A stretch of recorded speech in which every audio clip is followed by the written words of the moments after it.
Assalamualaikum warahmatullahi wabarakatuh. Waalaikumsalam warahmatullahi wabarakatuh. Bismillahirrahmanirrahim.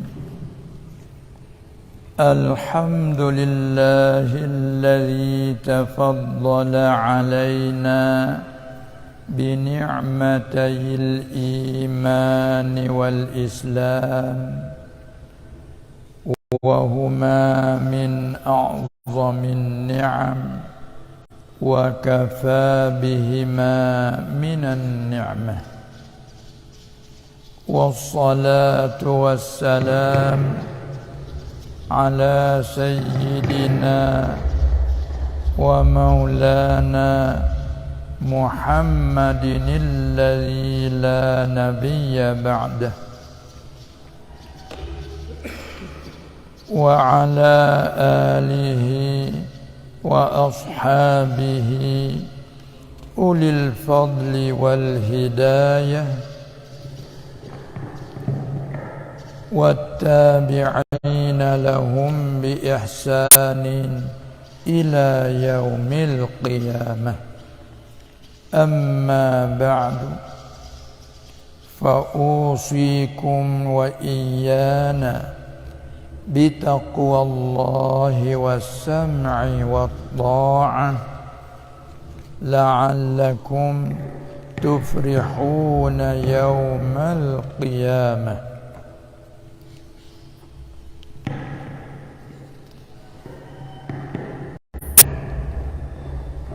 Yang mulia Tuan Guru Aba Asnawi, Syekh Al-Asnawi, semoga-moga dirahmati Allah Subhanahu wa taala, semoga-moga menjadikan syifa, sembuhan, memberi keselamatan kepada Tuan Guru Aba Al-Asnawi, dan juga yang mulia kepada Kepala Dinas Syariat Islam. Apa dia? Kepala Dinas Syariat Islam. Kepala Dinas Syariat Islam, namanya Pak Zulkifli. Pak Zulkifli. Maaf karena tidak dikenal tu mesti ditanyakan. Dan juga yang mulia kepada semua para guru-guru,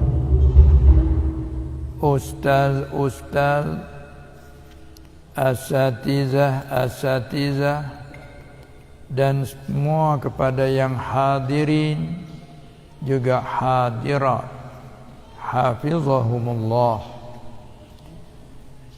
Alhamdulillah, pertama kali kita ucapkan syukur, puji Allah Subhanahu wa ta'ala di atas segala limpah kurnianya yang terbesar, yang tidak ada nilaiannya, dalam sebanyak-banyak nikmat yang kita tak kuasa dihitungnya.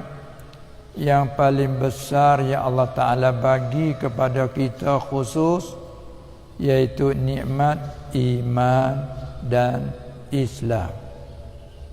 Wahuma min a'zamin ni'am, dan kedua-duanya, iman dan Islam, itulah daripada sebesar-besar segala nikmat kurniaan Allah, tidak ada lagi tolak banding. Sekalipun sekaligus kita tak dapat dalam merupakan nikmat yang secara zahir pandangan, tetapi secara maknawi sangat-sangat besar. Jadi alhamdulillah, kita sudah dipeluki dengan taufik hidayah dari Allah semata-mata, bukan semata kita. Wa ma kunna linahtadiya laula an hadanallah. Kemudian dengan kita tidak memanjakan, sehingga kita meneruskan sambungan pengajian kita dah beberapa kali kita mulai dan sambung di tempat-tempat yang berasingan. Kalau dalam kiraan kita adalah di sini tempat yang terakhir, kan? Tempat terakhir. Ya. Walau bagaimana sekalipun kita sudah melalui hikmah yang ketiga. Sambungannya ialah pada muka surat 23.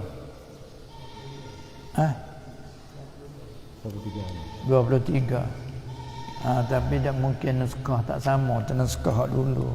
Naskah baru ni ialah muka surat 23. Ya.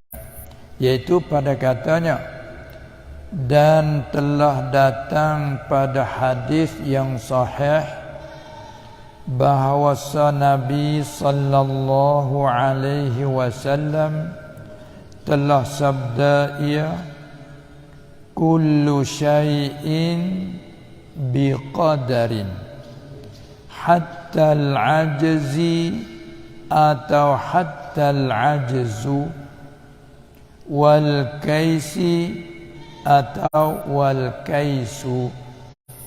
Dengan kita tandakan dua harakat. Nak menyatakan bahawa boleh baca dua wajah. Kullu syai'in biqadarin hatta al-ajzu wal kaisu atau hatta al-ajzi wal kaisi. Bukan kata apa dia dua-dua harakat terlebih satu, tidaklah, sengaja. Nak menyatakan bahawa hatta al-ajzi kita gunakan hatta harajah, kan? Kalau kita baca hatta al-ajzu kita gunakan hatta harata. Baik, artinya dan hadis itu sudah dinyatakan di notal kaki bawah. Notal 1, hazal hadisu rawahul imamu Ibnu Hanbal radhiyallahu anhu fi musnadihi rawah an Abdullah bin Umar bin al-Khattab radhiyallahu ta'ala anhuma. Ragam hadis supaya senang dan mudah untuk kita merujakkan di sana. 58 dan 93. Hadis itu juga wa rawahul imamu Muslimun rawah anhu ay an Abdullah ibn Umar radhiyallahu anhuma rawah fi sahihihi kitabul qadri babu kulli syai'in biqadar. Kalau kita merujuk kepada hikayat babu kullu syai'in biqadar, itu wajah dalam pengajian faedah sanalah. Ragam hadis 2655. Sini kata 55. Kalau kita di sana 5. Di sana juga sini di sana. Kan? Perbezaan di segi lahjah saja. Hejaan huruf sama tapi guna harakat. Kalau orang di petani kebanyakan dia guna dengan tafkhim. Tengok di sana. Sedangkan kalau hejaan Arab nun di atas, no ke atas na. Atas na kan. Maka lahjah Aceh ni guna banyak tupu pada Arab. Di sana, sama, saja. Betul lah tu min di atas ma kan. Jim atas ja. Tapi kita di petani banyak guna tafkhim. Seperti so, do, maka, jika, begitu. Sini maka jika. Di sana apabila, sini apabila, itu saja. Kan? Baiklah. Telah datang pada hadis yang sahih yang berartinya bermula. Tu mengikut sana. Kalau di sini bermula, bermula semua perkara itu adalah ia dengan takdir dari Allah Subhanahu wa taala. Kan? bina di atas akidah kita rukun iman yang keenam. Kita beriman dengan qada dan qadar, dengan makna semua segala perkara tak akan berlaku sama sekali tidak dengan takdir, dengan berlaku oleh Allah. Kan akidah kita begitu. Akidah ahli sunnah lagi, sama ada perkara yang telah dimenentukan Allah, kemudian dia melakukan itu, sama ada rupa di segi syariat tu baik taat ataupun maksiat, itu tilik kepada syariat. Adapun kalau tilik kepada semata-mata perkara, ialah perkara mungkin. Bila perkara mungkin dalam akidah kita, harus bagi Allah memperbuatkan mungkin atau meninggalnya. Sama ada iman, masalah mungkin, juga kufur pun mungkin. Dan juga amalan berbentuk taat mungkin, dan juga maksiat pun mungkin. Oleh yang demikian, semua perkara adalah biqadar. Masuk dalam umum hadis ini, kullu syai'in biqadar. Bermula semua perkara. Sini kita boleh takmim. Bermula semua perkara. Tapi kita maklumkan semua perkara yakni selain daripada Allah. Perlu kita jaga lebih dulu. Kalau tidak ada muskil, tak ada apa-apalah. Kalau ada muskil, perlu dijaga untuk mengelakkan kemuskilan. Apa maksud? Kerana perkataan syai' pada segi lughah, syai' bermakna amrin, perkara. Sama ada wujudiyan kana au adamiyan, ataupun maujudan kana au ma'duman, semua panggil syai'. Semua perkara pada lughah, sama ada perkara yang bahasa ada ataupun perkara yang bahasa tiada, semua syai'.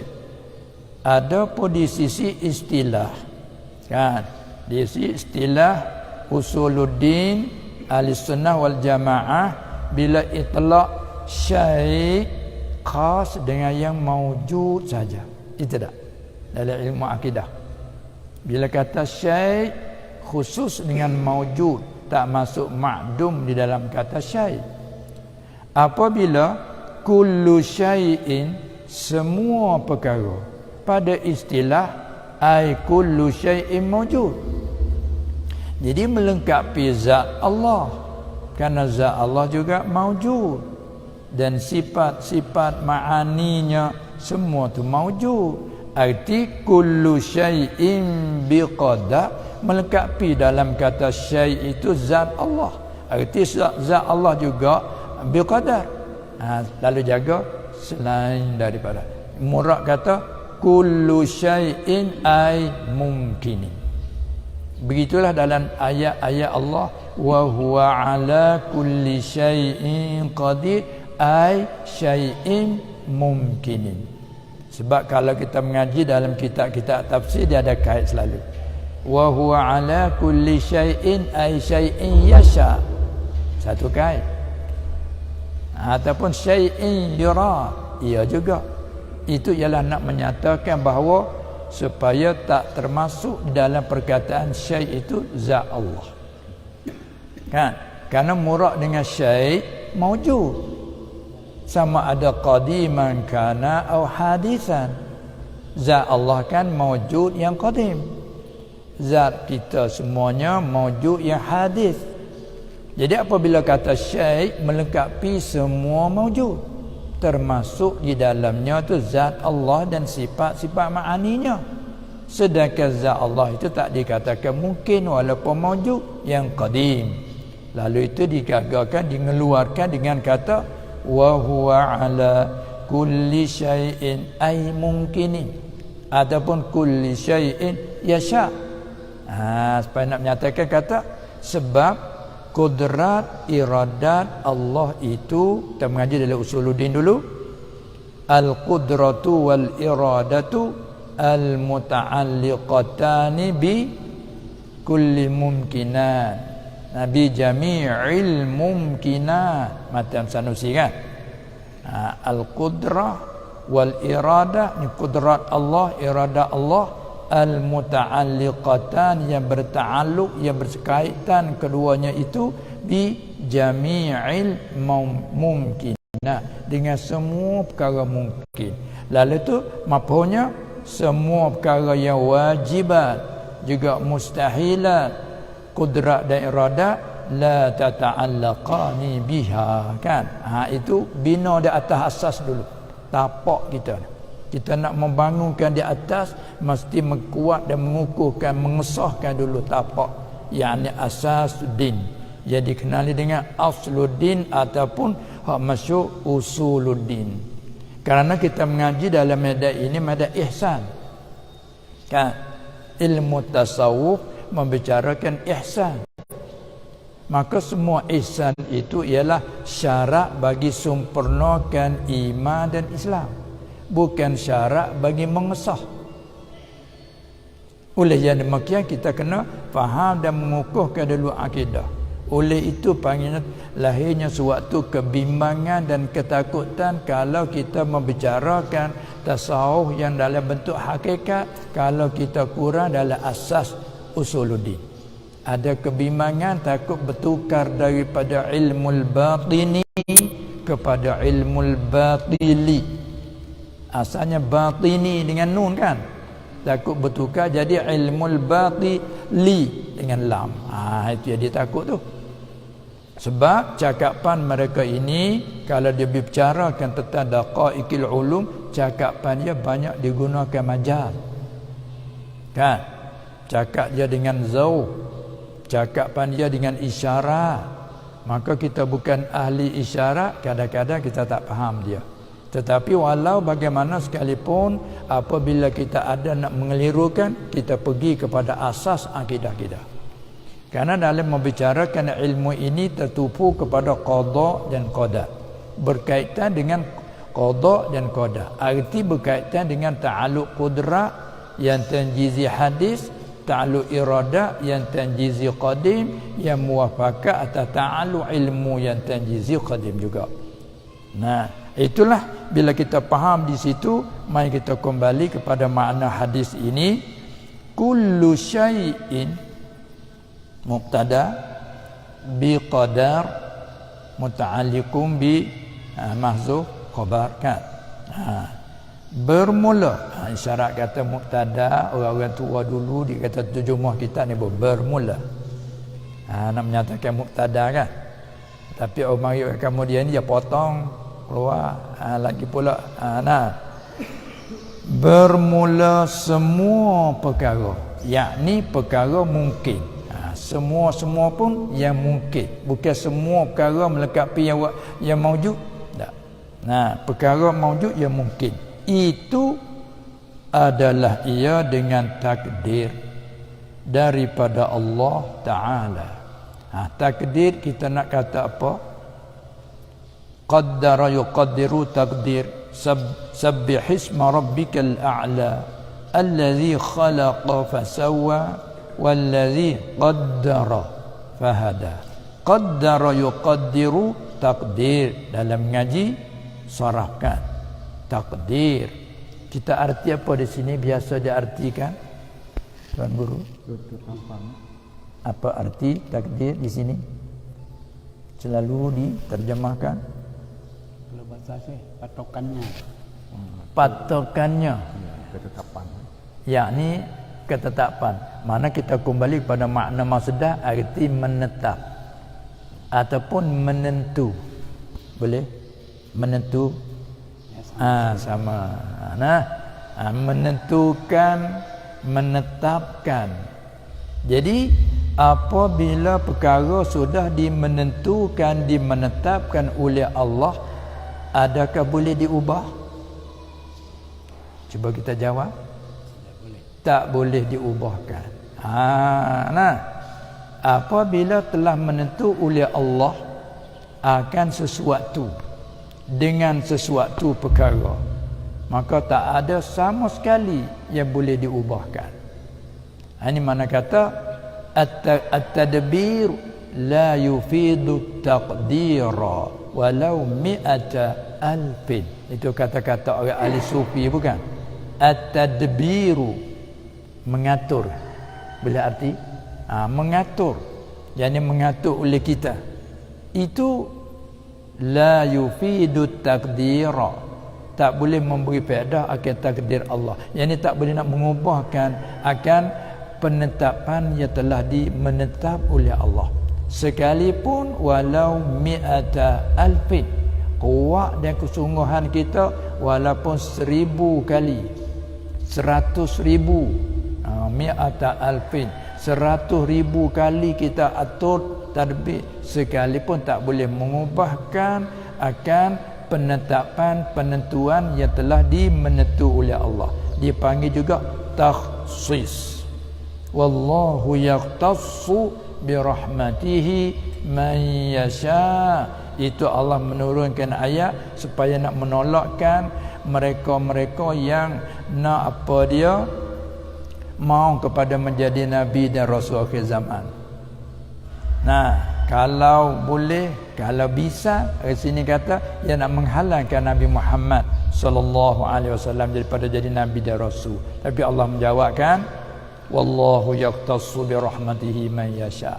Kan pada awal ayat itu, ma yawaddul ladzina kafaru min ahli kitabi wal musyrikin, kan, ayyunazala alaihim, apa dia, alaikum min rabbikum.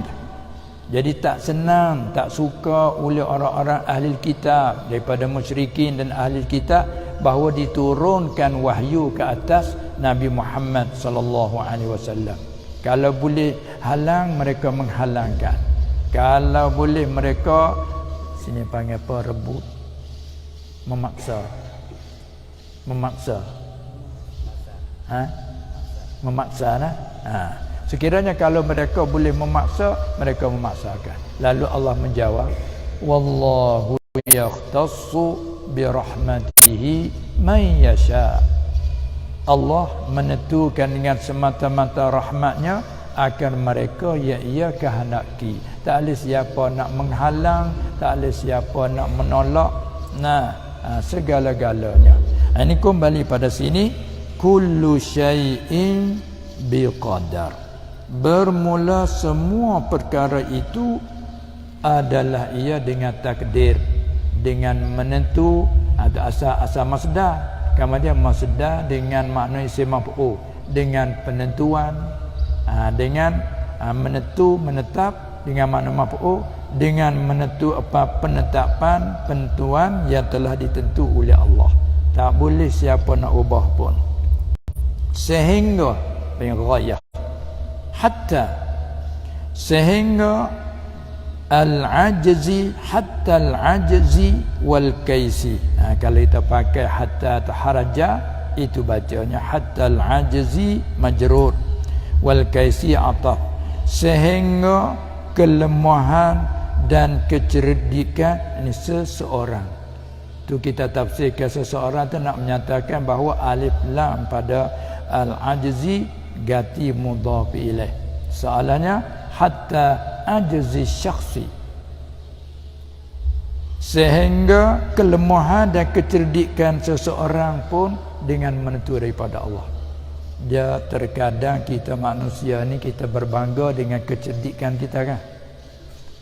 Sebab aku dapat itu dan ini dengan kecerdikan aku, dengan bijaksana aku. Terkadang kita main bangga begitu. Tapi untuk kita nak mengelak daripada itu, kerana terkadang membawa kepada ujub, membawa kepada takabur, sombong. Jadi untuk kita nak mengatasi apa dia keujuban dan kesombongan tadi, kita kembali ingat semua tu dari Allah. Kecerdikan yang ada pada kita semua Allah mentakdirkan ada pada kita. Allah melakukan pada kita. Hatta al-ajzi wal apa dia, sehingga kelemahan, wal kaisi, dan kecerdikan seseorang. Semua takdir dari Allah, bukan dari kita semata-mata. Dengan ia demikian, bila Allah takdirkan kita ada suatu kecerdikan, kecergasan, dengan dialah sebab bagi kita dapat beberapa hasilan, sama ada bentuk jawatan, pangkat, dan juga harta kekayaan. Maka kita hasil sebab daripada kecerdikan. Semua tu biqadar. Nah, dia panggil ihsan. Sedangkan akidah kita dah begitu, qada dan qadar. Tapi ihsan tu supaya nak sampai ke maqam musyahadah kita tu ke situ. Kadang kita terhijab bukan? Kita terdinding. Baik. Telah berkata Al-Munawi, Syekh Abdul Rauf Al-Munawi rahimahullahu ta'ala pada kitabnya Faidul Qadir, syarah bagi kita hadis Al-Jami' As-Saghir bagi Imam Sayuti rahimahullah. Syekh Al-Munawi syarahkan di atas kita itu, dia syarahkan ini hadis. Hal keadaan ia Al-Munawi naqal akan perkataan At-Tibi rahimahullahu ta'ala. Katanya begini, dan bermula makna bagi ini hadis kullu syai'in biqadar ini, makna pengertian bagi ini hadis ialah menghendaki ia akan ghayah. Mana ghayah? Betul, sehingga. Hatta lil ghayah. Nah, kita mengaji kaedah dari segi maudhu', hatta itu lil ghayah. Apa dia ghayah ni? Kata nak arti bahasa kita pula, ke hujung. Sehingga ni mana? Ke hujung lah. Sehingga ke itu maknanya ghayah. Nah, basuhkan tangan kamu sehingga 2 siku. Maknanya sampai kepada siku. Kehujungannya di situ. Nah, jadi muraknya kepada kehujungan siku. Sekiranya kalau diitlaqkan wa aydiyakum, kalau tidak dikaitkan dengan ilal marafiq, basuhlah kamu akan tangan-tangan kamu. Itlaq pada lughah tangan itu sampai ke bahunya. Panggil bahu tak ni? Panggil bahu lah. Bila itlaq tangan, ibarat daripada jarihah, anggota yang maklum, min ru'usil asabi', mulai dari hujung jari, panggil kan, hujung jari, hingga ilal katif. Tu tangan. Sekiranya kalau Allah tidak kaitkan ilal marafiq, basuh nanti sampai ke bahu. Kerana ini tangan, Allah perintah suruh basuh ke tangan. Tapi bila ada ghayah ilal marafi, hingga ke siku. Sekalipun ditafsir lagi ila dengan makna ma'a serta siku. Sebab apa? Dia bicara kata ilal ghayah, adakah masuk mughayyah ataupun tidak. Jadi satu kaum kata masuk mughayyah. Bila masuk mughayyah, siku di sini kan. Apabila masuk mughayyah, kena lampau lagi pada atas. Tapi kalau tak masuk mughayyah, sekadar siku je. Lalu tu dikait ilal marafi ay ma'al marafi. Sebagaimana kita maklum oleh fiqh. Jadi tepat nak bicara kita asal ila lil ghayah, juga hatta lil ghayah. Jadi murad hadis ini menghendaki ia akan ghayah, iaitu hatta. Semua perkara dengan takdir Allah. Sehingga cerdik, kecerdikan seseorang pun dari Allah. Kebodohan ataupun kelemahan seseorang pun dari Allah. Dengan itu, atas kebodohan kita redha dengan qadanya. Kecerdikan kita syukur di atas nikmatnya. Jangan kita berbangga kan. Itu sebab tu dia kait. Sehingga kecerdikan, kelemahan seseorang pun ialah dengan takdir dari Allah. Kerana muraknya murad ini hadis ialah bahawasa segala usaha hamba. Ini kita lahjah tani dah. Kata lahjah sini gak bahawasa kan. segala usaha hamba. Kita dah. Tu. Walau kenapa kita dah jaga tadi kan. Bahawasa segala usaha hamba dan perbuatan mereka itu segala hamba semuanya itu taukid dengan takdir Tuhan yang menjadikan mereka itu. Kita sudah maklum bahawa diri kita sudah pun dikatakan kejadian Allah, makhluk Allah. Sehingga kecerdikan yang menyampaikan akan ampunnya kecerdikan menyampai kepada barang yang dituntutinya. Barang yang ditututi panggil tuntutannya. Kita nak capaikan tuntutannya tu melalui dengan kecerdikan. Maka di sini sekaligus kita terhijab. Terhijab tu sekaligus rasa kecerdikan kita lah boleh menyampaikan kepada yang ditutup. Kita lupa kadang-kadang Allah yang menyampaikan yang pada hakikat. Kemudian di sini panggil apa ni? Macam tu cakap tadi. Kecerdikan yang menyampaikan. Kalau kita nak tafsir fa'il lagi, kecerdikan yang menyampai ia. Kalau mengaji ilmu balaghah dipanggil isnad. Kan?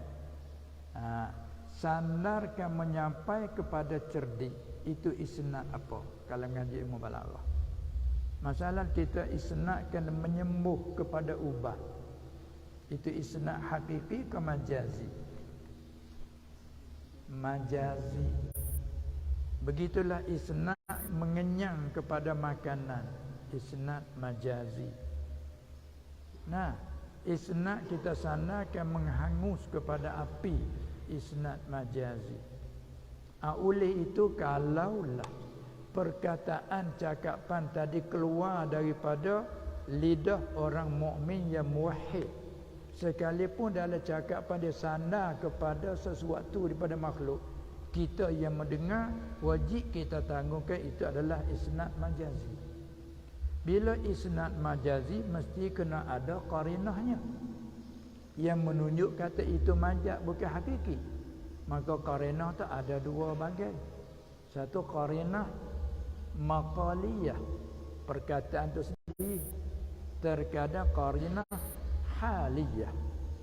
Maka di sini tangguh atas qarinah haliyah kerana kelakuan orang mukmin, kelakuan orang ahli tauhid, i'tiqad dia yang sebenar ialah semuanya Allah yang memberi berkah, tak ada apa saja selain pada Allah boleh memberi berkah. Jadi kerana apa nama hal orang mukmin tu begitu, sekali apa orang mukmin bercakap, ubat ini baik sekali untuk menyembuhkan segala-gala penyakit. Air ini dapat menghilangkan, memuaskan dahaga. Kata dipanggil isnad pada suatu kata. Adakah kita nak kata kamu bercakap itu salah? Tak boleh. Sebab dia orang mukmin, kita yang mendengar wajib kita tangguhkan dia adalah sana kepada majaz saja. Beginilah cerdik yang boleh menyampai ia. Ada akan seseorangnya, akan ampunyanya, cerdik boleh menyampai kepada barang yang dituntut. Itu isnad majaz. Bila kembali pada hakiki, dengan cerdik, dengan sebab cerdik menyampai oleh Allah kepada hakikat klik ke begitu. Dan selalu Allah isnad banyak dalam Quran, isnad majaz kan. Apa dia di antaranya air yang boleh menumbuhkan tumbuhan, hujan yang menumbuhkan tumbuhan kan. Itu isnad kepada panggil isnad majazi. Yang menumbuh hakiki huwallah dengan sebab air hujan. Demikianlah hadis ini membicarakan tentang qada dan qadar. Arti semua perbuatan dan semua usaha hamba itu sehingga kecerdikan. Dia tepat nak betul ghayah itulah. Karena kadang-kadang orang itu terdinding dengan kecerdikan. Seperti Qarun, sebab apa yang ia terjadi sesat, Kerana dia membahasakan apa yang kekayaan yang dia dapat dengan ilmu aku. Dengan ilmu aku. Cuba dia tiap kali dia tersedar kepandaian yang telah diberi oleh Tuhanku kepadaku, dengan sebabnya lah aku mencapaikan. Lalu dia tak lupa kan daripada apa zakat yang disuruh perintah mereka tu keluar. Ini yang rasa kata aku, kepandaian aku, kebijaksanaan aku ini tersebab daripada menjatuhkan ke dalam kesesatan.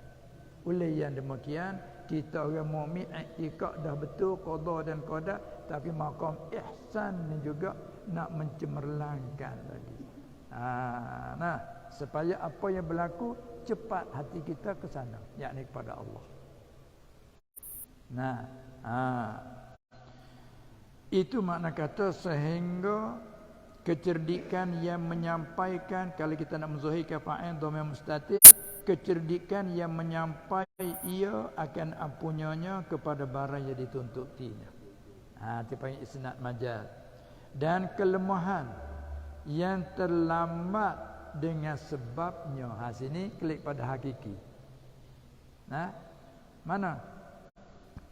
Sehingga kelemahan yang terlambat dengan sebabnya. Ini klik pada hakiki ni. Kalau kita nak kata majazi macam mana? Kelemahan yang melambat ia.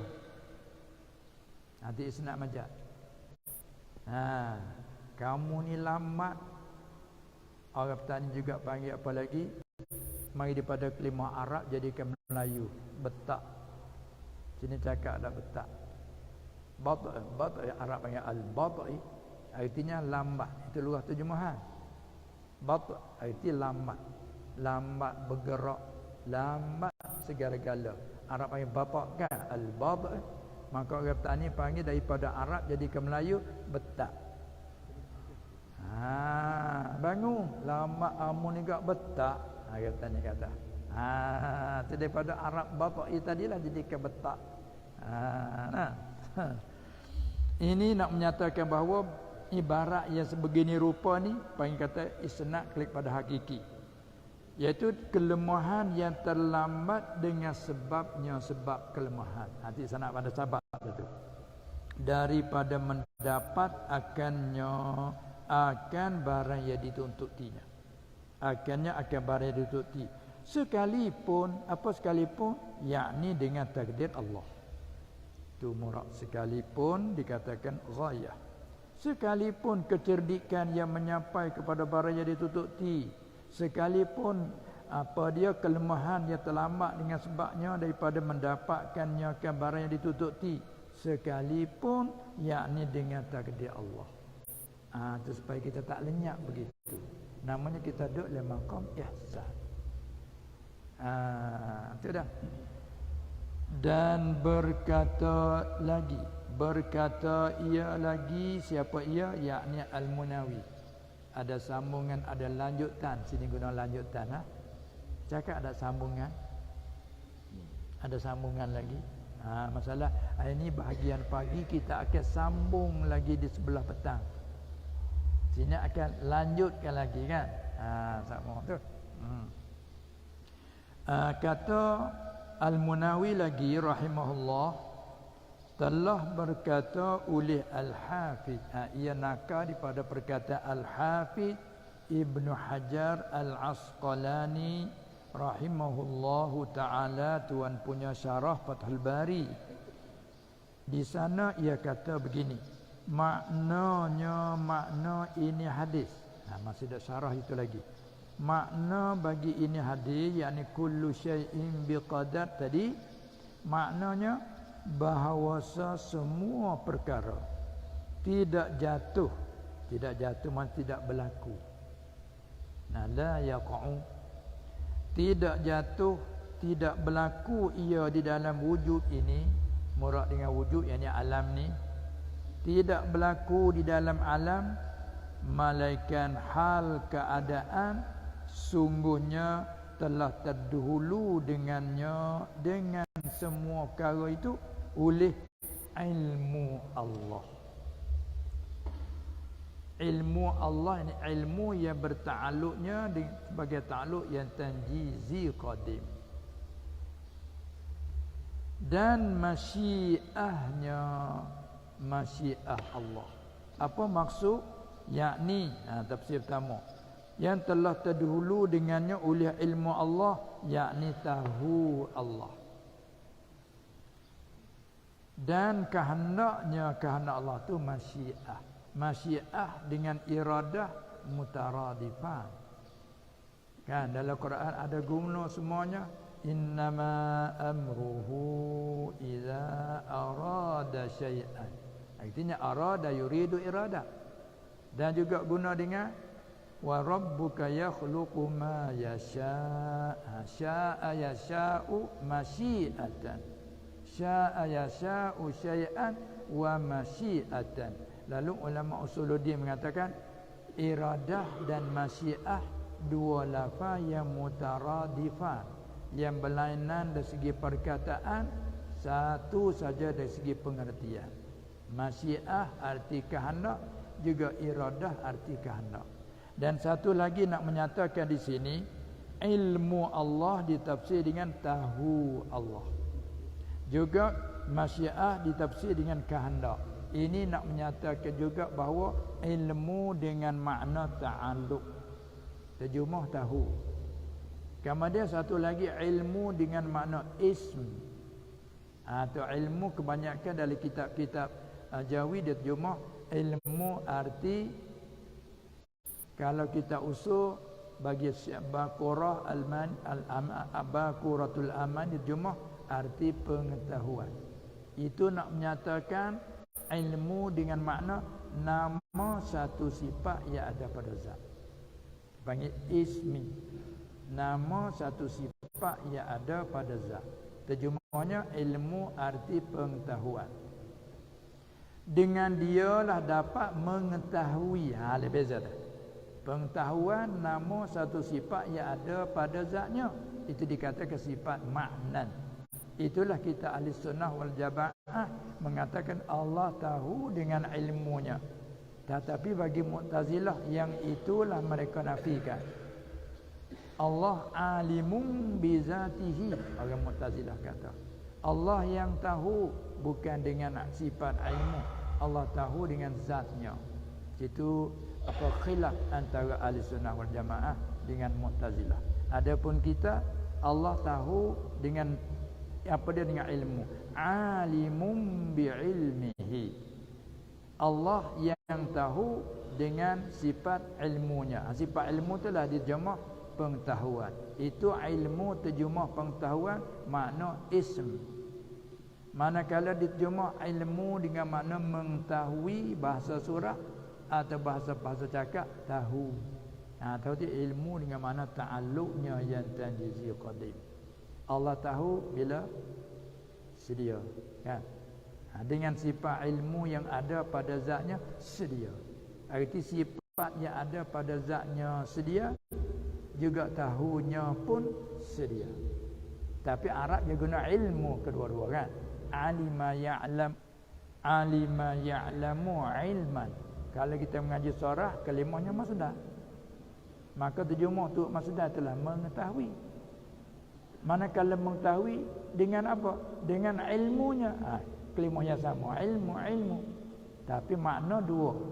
Ilmu dengan makna ta'alluq itulah mengetahui. Mengetahui dengan ilmunya, ya ilmu dengan sifat pengetahuannya. Itu beza, kan?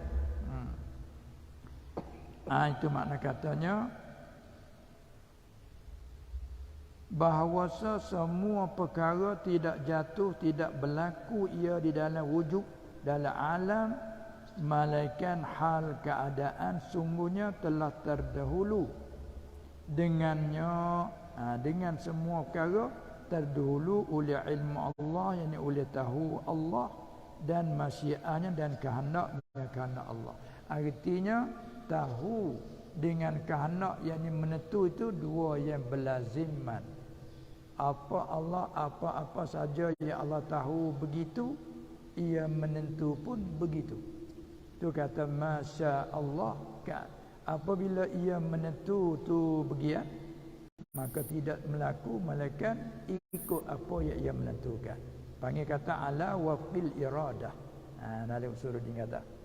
Itulah ayat kata wa fa'alul lima yurid. Ia melakukan barang dia menentukan.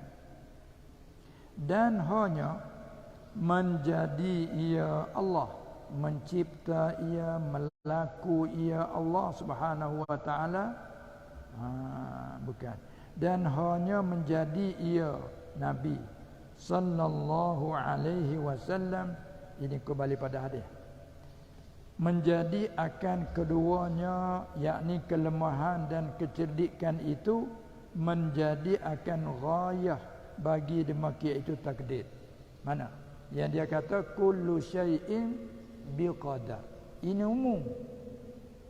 Kemudian mari ghayah dengan dua.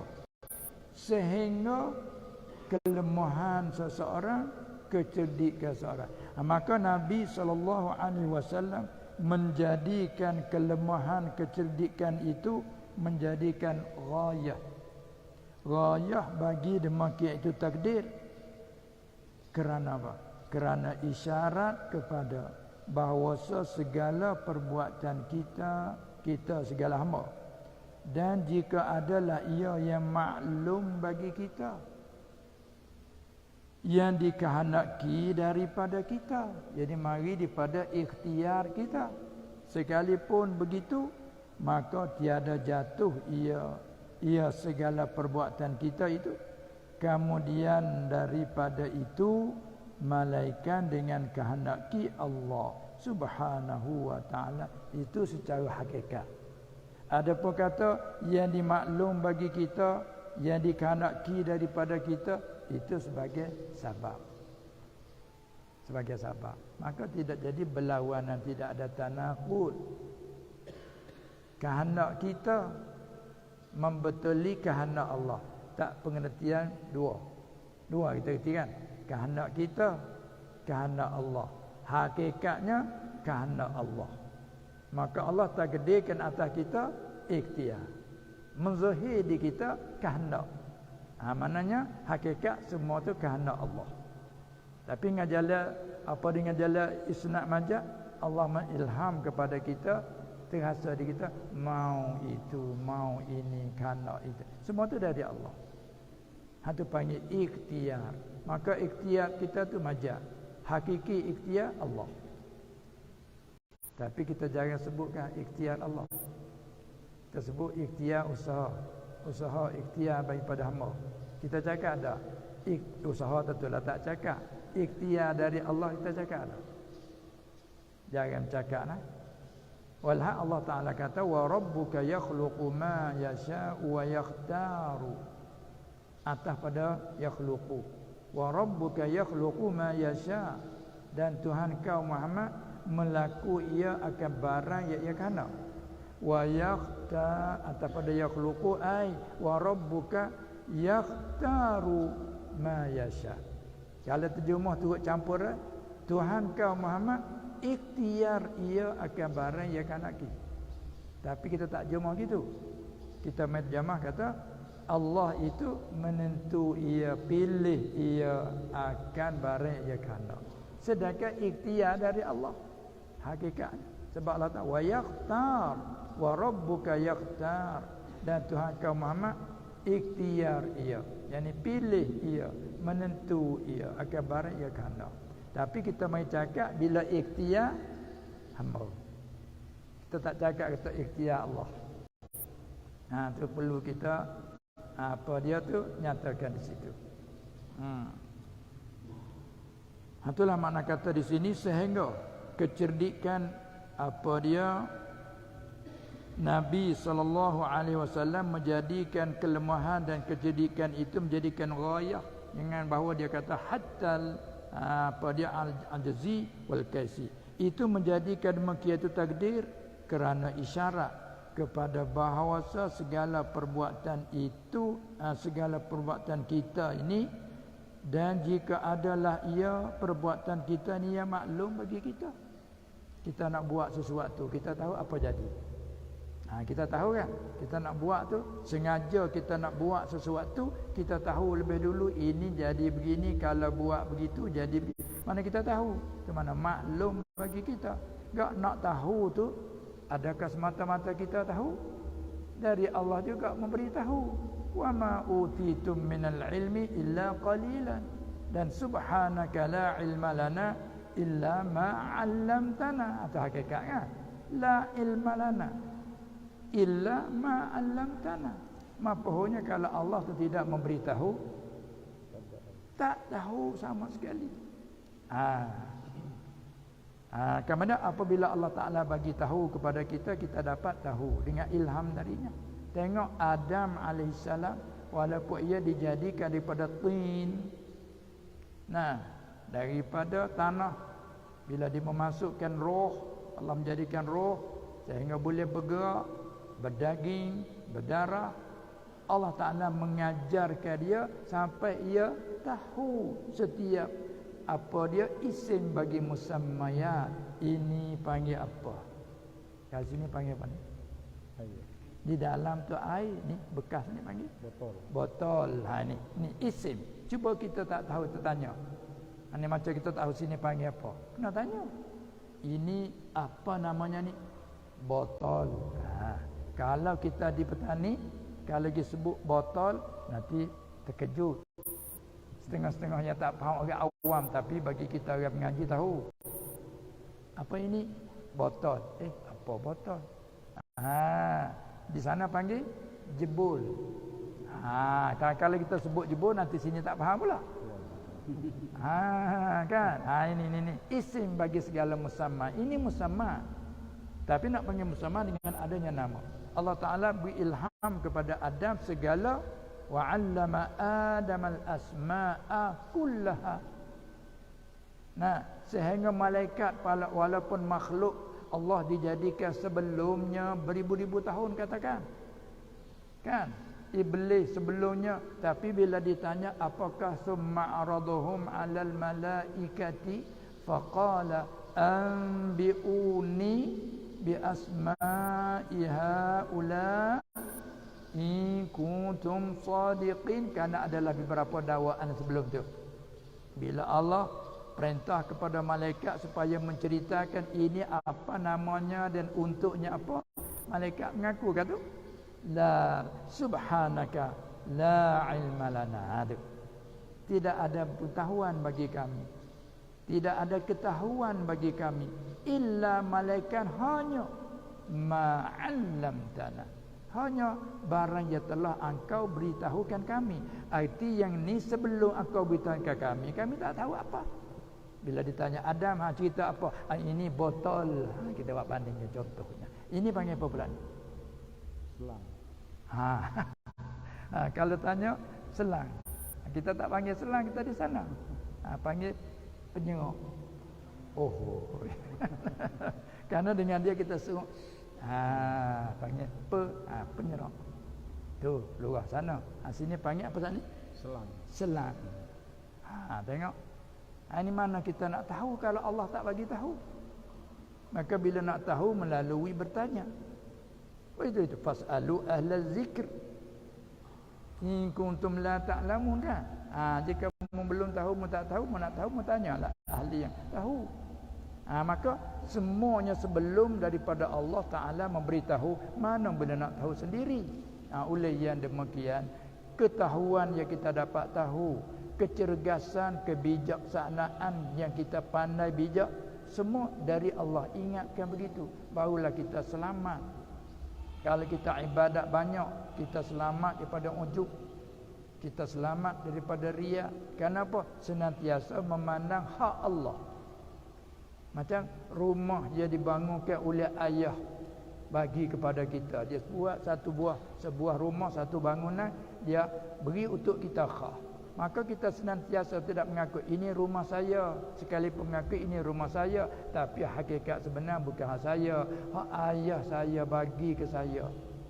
Kata dia rasa rendah, cuba orang sombong, ini hak saya, sampai hak ayah pun hak saya juga. Ini mobil hak saya, wal hak ayahnya, hak bapaknya. Ini kadang-kadang ini masalahnya. Sebab tu ihsan ini nak menyempurnakan iman di Islam yang telah kita iktikad sah. Begitu ibadat yang telah kita ibadat yang sah, solat kita sah, sembahyang kita sah, zakat dan sedekah kita sudah sah pada segi syariat.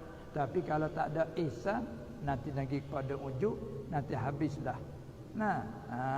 Itulah di antaranya. Ini ilmu ini.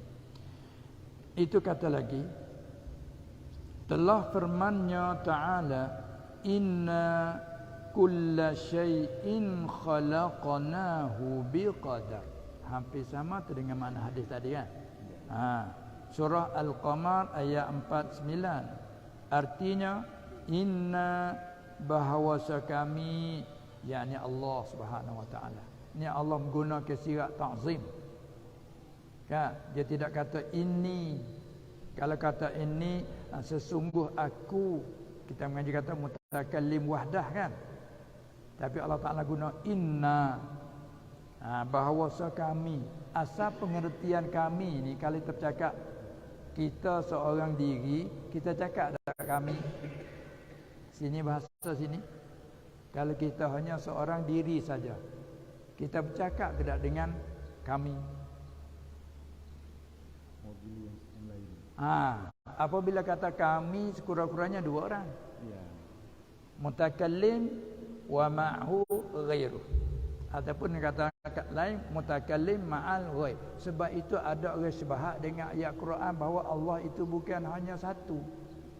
Sebab Allah Ta'ala guna inna, sesungguh kami, sekurang-kurang kami dua. Kan? Datang berapa orang? Kami datang berdua. Kalau kata kami datang seorang diri, itu tak kena dari segi bahasanya. Aku datang. Kalau orang petani, orang Kelantan, saya, ambo. Itu dah. Maknanya aku menunjukkan seorang diri. Tapi kalau kita sekurang-kurang berdua, apalagi berpuluh-puluh, beratus, beribu, katakah guna kami. Yang panggil mutakallim ma'al ghaib. Ada satu lagi mutakallim mu'azzim nafsah. Yang tu dimaksudkan di sini. Allah Ta'ala guna inna bahawasa ataupun sesungguh kami. Tuhan berapa? Bagaimana kami? Dia panggil guna li ta'zim. Kami nak menunjukkan kebesaran dia tu. Dia guna kami. Apa yang mutakallim mu'azzim nafsah. Ada orang yang sebahat dengan ayat macam ni, kata Tuhan sekurang-kurangnya dua. Sebab tak dikatakan kami sekurang-kurangnya dua. Mana Tuhan dua. Wal haqul huwallahu ahad wa ilahukum ilahu wahid. Maka dikatakan ulama bicara nahnu dhamir mutakallim wa ma'hu ghairuh au mutakallim mu'azzim nafsahu. Maka Allah gunakan banyak dalam Quran dia nahnu, inna kan. Ini setengah daripadanya. Inna bahawasa kami, yakni Allah Ta'ala, telah menjadi oleh kami akan semua perkara. Ini isyarat di luar, dalam lingkungan tu maknanya hak tafsir. Semata-mata terjemah ayat bahawasa kami akan semua perkara. Tapi di tafsir bahawasa kami telah menjadi oleh kami. Ini apa ni? Dalam isyarat ni nak menyatakan bahawa kulla syai'in ini nasab jadi maf'ul bagi fi'il mahzuf. Kan? Itu dalam terjemah tu bukan semata-mata itu dia ada isyarat.